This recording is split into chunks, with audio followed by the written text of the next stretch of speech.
আসসালামু আলাইকুম। আশা করি আপনারা সবাই ভালো আছেন। আপনাদের সবাইকে সাইট থেকে স্বাগতম। দীর্ঘদিন যাবৎ বন্ধ ওমানের ভিসা। বাংলাদেশ, পাকিস্তান সহ বেশ কিছু দেশের উপর ভিসা নিষেধাজ্ঞা ছিল। দেশটির শ্রমবাজার ভারসাম্য রক্ষা এমন সিদ্ধান্ত সুফল পেয়েছে প্রবাসীরা। বাড়ছে কাজের চাহিদাও। তবে 11টি পেশায় ফের ভিসা চালু অনুমতি দিয়েছে ওমান সরকার।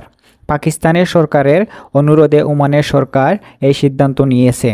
বিষয়টি নিশ্চিত করেছেন ওমানে নিযুক্ত পাকিস্তানের রাষ্ট্রদূত নাবিদ সাফদার বুখারি।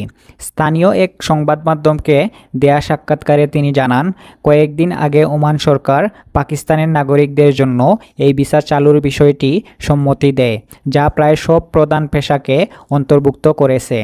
রাষ্ট্রদূত বলেন, এটি ওমানের শ্রমবাজারে পাকিস্তানি কর্মীদের জন্য সব ধরনের বিধিনিষেধ তুলে নেয়ার পথে বড় একটি ইতিবাচক পদক্ষেপ। তিনি আশা প্রকাশ করেন, শীঘ্রই ব্যবসায়ীদের জন্য ভিসা প্রাপ্তি আরও সহজ হবে। এদিকে বাংলাদেশ থেকেও ওমানে কর্মী পাঠানোর ক্ষেত্রে ইতিবাচক অগ্রগতি হচ্ছে। দুই দেশের শ্রম মন্ত্রণালয়ের মাধ্যমে কয়েক দফা আলোচনার পর বাংলাদেশি কর্মীদের জন্যও কিছু পেশা ভিসা চালুর বিষয়টি প্রক্রিয়াধীন রয়েছে।